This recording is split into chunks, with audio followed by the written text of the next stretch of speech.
क्योंकि हम सत्ता के दलाल नहीं है किसी भी पार्टी के। देखिए, चक्रधरपुर ने, चाईबासा ने, झारखंड ने एक शेर खोया है। एक मां भारती का एक वो शेर चला गया जिसकी दहाड़ दूर दूर तक सुनने को मिल रही है। मुझे यहाँ की जो लड़कियां हैं वो मैसेज कर रही हैं कि भैया हमारी फीस माफ कराते थे कमल देव गिरी। आज उनका जो किए हुए कर्म है ना, मुझे सैकड़ों लड़कियों ने मैसेज कर दिए होंगे और उनकी अच्छाइयां इस शहर में हर कोने से सामने आ रही है। मेरा सीधा एक सवाल है और ये सरकार कान खोलकर सुन ले, कान खोलकर सुन ले और उस पर काम शुरू कर दे, क्योंकि मैं यहाँ केवल कुछ कहने नहीं आया हूं। मैं सिर्फ 72 घंटे का अल्टीमेटम इस वर्तमान सरकार को दे रहा हूं कि 72 घंटे में इसकी सीबीआई जांच हो। अरे हो क्या रहा है? आपके पास सोरेन जी इतनी बड़ी सत्ता है, इंटेलिजेंस है, अब तक आप ये पता नहीं लगा पाए कि इसके पीछे कौन लोग हैं। आप ये 2 या 3 को अरेस्ट करके तीसरी कर देना चाह रहे हैं। मेरे पास की पार्टी की सदस्यता नहीं है।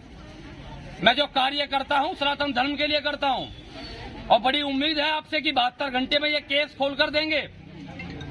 हम सीबीआई जांच की मांग करते हैं। इसके पीछे कौन है वो आने चाहिए। और उसके बाद उस जो जिन लोगों का ये कुकृत्य है, जिन्होंने एक शेर का कायराना पूर्ण तरीके से शिकार किया है, उनको फांसी हो फास्ट ट्रैक कोर्ट में। मैं दुमका भी आया था कुछ दिन पहले और कमलदेव तो मेरा भाई था। अरे जो बहन रो रही है वो उसकी बहन नहीं रो रही है, मेरी बहन रो रही है। मैं इस मीडिया के सामने, इन सभी भाइयों के सामने कहता हूं, इसकी शादी की जिम्मेदारी है मैं और जय भाई और ये समाज ले रहा है। यहाँ पर जो यहाँ समाज खड़ा है,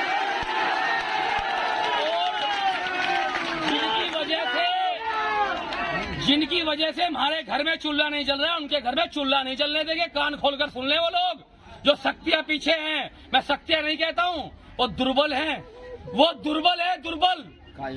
इस बहन की जिम्मेदारी हमारी है, लेकिन उससे पहले जो वो कायर, जो वो हिजड़े शिकार करके गए हैं, उनके वहां तक पहुंचे। चक्रधरपुर को और पूरे झारखंड को बंद करने का हौसला रखते हैं। अभी तो रांची में कदम रखा था तो पीछे से गाड़ियां लगनी शुरू हो गई। मैं लैंड ऑर्डर को भी ये बोल रहा हूं, जो लैंड ऑर्डर देख रहे हैं, आपकी जिम्मेदारी है। हम शांति से बात कर रहे हैं। अभी हम ये कह रहे हैं जो जवान भाई हमारे बीच से चला गया और आपको इतना टाइम हो गया, अब तक आपने पूरे गिरफ्तार नहीं किए गए जो आरोपी हैं, और ये भी नहीं पता कि कौन आरोपी है सही में। इसकी सीबीआई जांच चाहिए, सबसे पहले सीबीआई जांच चाहिए। और परिवार के लिए आपने क्या मुआवजा तय किया है? उसने दुनिया का भला किया था, आप कर क्या रही है? एक एक चीज पर जवाब चाहिए, एक एक चीज पर। तो मैं आपके माध्यम से यही कहना चाहता हूं, एक बहुत बड़ी रणनीति हम यहाँ पर बनाएंगे और सिर्फ रणनीति नहीं, हम उस पर काम भी करेंगे। किसी का कोई सवाल है आप पूछ सकते हैं। और मैं अपने सनातन जो धर्म है उन सभी के अनुयायियों से यही आशा रखता हूं कि इसमें आप 24 घंटे अपना आप 100% देंगे। ये बहुत बड़ी लड़ाई है और इस लड़ाई को लड़ना है और जीतना भी है। धन्यवाद।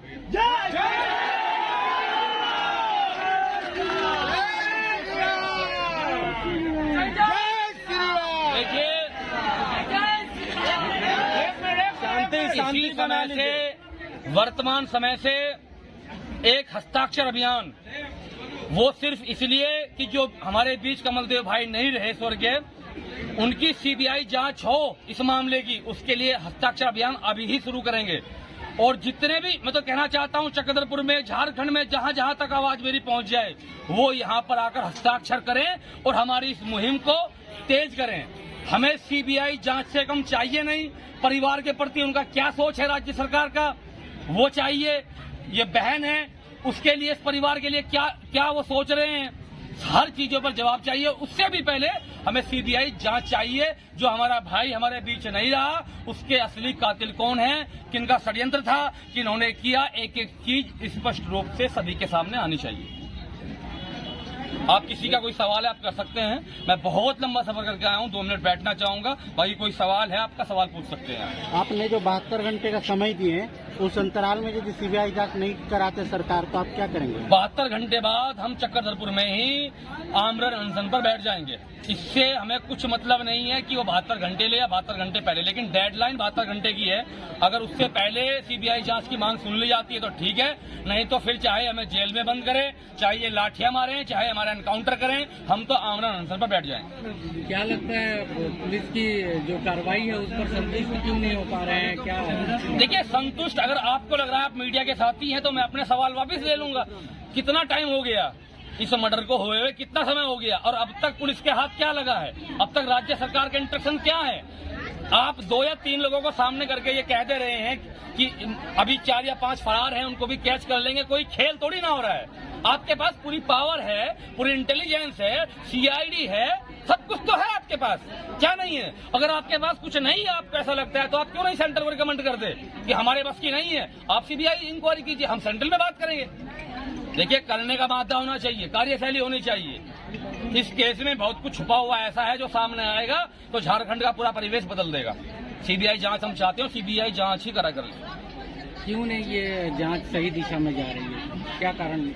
इनका जो फेलियर है लॉ एंड ऑर्डर का, इनको अच्छी तरीके से पता है। देखिए, मैं तो बाहर से हूं, लेकिन अभी दुमका में हमारी अंकिता बहन के साथ क्या हुआ, अगर मैं मामले गिनवाने पे आऊं तो एक बहुत बड़ा फेलिस्ट हो जाएगी। इनको अच्छे तरीके से पता है कि यहाँ लैंड ऑर्डर नाम की कोई चीज नहीं है।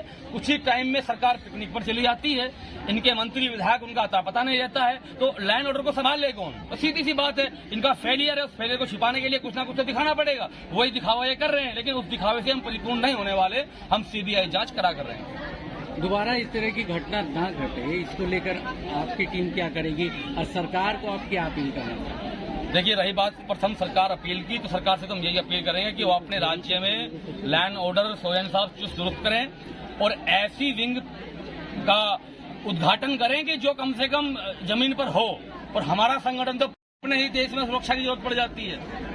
मैं सरकार से सिर्फ यही कहना चाहूंगा कि उनको पब्लिक ने जिस हिसाब से चुना है, जिन विषयों के लिए चुना है, उस पर ध्यान दे और लैंड ऑर्डर सही रहे प्रदेश में। और ऐसे जो अराजक तत्व हैं जो चुन चुन कर हिंदूवादियों को निशाना बना रहे हैं, चाहे अंकिता हो, चाहे हमारे भाई कमलदेव हो, इन पर विराम लगे और इनकी जगह सिर्फ जेल में हो या योगी जी वाला मॉडल ये अपना ले तो बहुत अच्छा रहेगा। कोई बड़ी सोच जो है इसके पीछे है जो इस तरह की घटना आप लोग से सबसे बात करवाएंगे।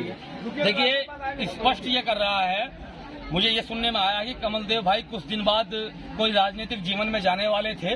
जो भी घटनाएं थी उससे पहले ठीक हो जाना इस तरीके का मामला, देखिए ये सीधा दर्शाता है कि उनकी जो पैठ थी, उनकी जो पहुंच थी, वो यहाँ आम जनमानस में थी। और सबसे बड़ी बात मैं फिर वो दोहरा हूँ, यहाँ की लड़कियां, सैकड़ों लड़कियों ने मुझे मैसेंजर पे कांटेक्ट किया। मैं तो देख नहीं पाता हूँ, ऑफिस में देखते हैं। उन्होंने ये कहा कि हमारी फीस भरते थे भैया, तो उनकी पहुंच कहां कहां तक हो चुकी थी। और देखिए, राजनीतिक शक्ति जब तक इंसान के पास नहीं होगी तब तक इंसान कुछ नहीं कर पाएगा। उन्होंने इतनी पैठ बना ली थी यहाँ पर कि सब उनकी बड़ाई कर रहे हैं। और इसी वजह से वो लोगों की आंखों में, लोग नहीं, उन कायरों की आंखों में चुभने लगे थे जिन्होंने ये हश्र कराया है। देखिए, मेरा सवाल ये था कि पूरे देश में जो इस तरीके की हत्या और ये सब घटनाएं हो रही हैं, इसके पीछे कौन सकती है? क्या आप देख रहे हैं, इसको क्या समझ रहे हैं? देखिए, इसके पीछे अभी तो आपको ये भी सुनकर आश्चर्य होगा कि गजवाए हिंद जो हमारी देश की सीआईडी इंटेलिजेंस बोल रही है, और यहीं पर बिहार आपसे ज्यादा दूर नहीं है, लिस्ट मिलती है कि 2050 तक इसको मुस्लिम राष्ट्र घोषित कर देंगे। अरे हम तो नारा लगाते हैं, 9 वर्ष से थक गए नारा लगा के हिंदू राष्ट्र। मैं आम जनमानस को कहना चाहता हूँ, हिंदू राष्ट्र तो छोड़ दीजिए, वाकई में जिस तरीके से काम कर रहे हैं ये मुस्लिम राष्ट्र ना बन जाए। हमारा अतीत देखिए, हम कब तक गुलाम रहे, अभी भी हम नहीं एक होंगे, जातिवाद से क्षेत्रवाद से बाहर नहीं निकलेंगे। आप ये बताइए, मैं 2500 किलोमीटर दूर आया हूँ, क्या मुझे यहाँ से इलेक्शन लड़ना है? क्या है मेरा यहाँ पे? मेरा कुछ नहीं है। मेरा ये है कि मेरा एक भाई था यहाँ पे, सनातनी भाई, मेरी एक बहन है, इसका भाई नहीं रहा, इसलिए मैं आया हूँ। तो मैं सभी से ये कहना चाहता हूँ, जो ये घटनाएं हो रही हैं, इनके पीछे एक बहुत बड़ी अंतर्राष्ट्रीय शक्ति है और जो काम कर रही है देश के हर एक हिस्से में लगी हुई है, ना कि झारखंड में। आप उत्तर प्रदेश चले जाइए, पंजाब, कहीं चले जाइए। अभी पंजाब में एक साथी पूरी सिक्योरिटी में मार दिए गए, हिंदुवादी साथी शिवसेना के, सुधीर सूरी, आपने सुना होगा। पिछले कुछ वर्षों में टारगेट किए जा रहे हैं। पता नहीं हूँ, शायद केंद्र सरकार भी एक तरीके से उस पर हाँकने में, उसको सही से पहचानने में शायद विफल हो रही है। और अगर इस पे काम नहीं किया तो बहुत बुरा होने वाला है देश में। कमलदेव की हत्या को भी आप इसी एंगल से देख रहे हैं, यही कारण हो सकता है? जो आप गजवाए हिंद और ये कह रहे हैं? देखिए, एक चीज होती है प्रत्यक्ष, एक होती है अप्रत्यक्ष। मैं उदाहरण देना चाहूंगा। मैं यहाँ पर खड़ा हूँ, मुझे यहाँ पर कोई गोली मनीष, अजय, विक्रम मार के चला जाए, वो प्रत्यक्ष हो गया। आरोपी कौन हो गया? ये 3 लोग। उसके पीछे अगर अब्दुल हो, इब्राहिम हो, उन्होंने ये कराया हो, आप समझिएगा मैं क्या कहना चाह रहा हूँ। उनसे दुख किसको था, उनसे दर्द किसको था? हम ये नहीं कह रहे हैं कि कौन लोग हैं, लेकिन ये कह रहे हैं वो किसी भी जाति के हैं, किसी भी धर्म के हैं, वो इंसान नहीं है। आप पर्दाफाश कीजिए ना। जरूरी नहीं है कि वही लोग हों जिनकी मैं चर्चा करता हूँ, हो सकता है हमारे बीच के हों गद्दार। आप इस केस को खोलिए, जो भी है इसके पीछे सभी को बाहर लेकर आइए और उनको फांसी हो फास्ट ट्रैक कोर्ट में। मेरा यही कहना है आपसे। बहुत बहुत थैंक यू। जय श्री राम। जय श्री राम, जय श्री राम, जय श्री राम, जय श्री राम।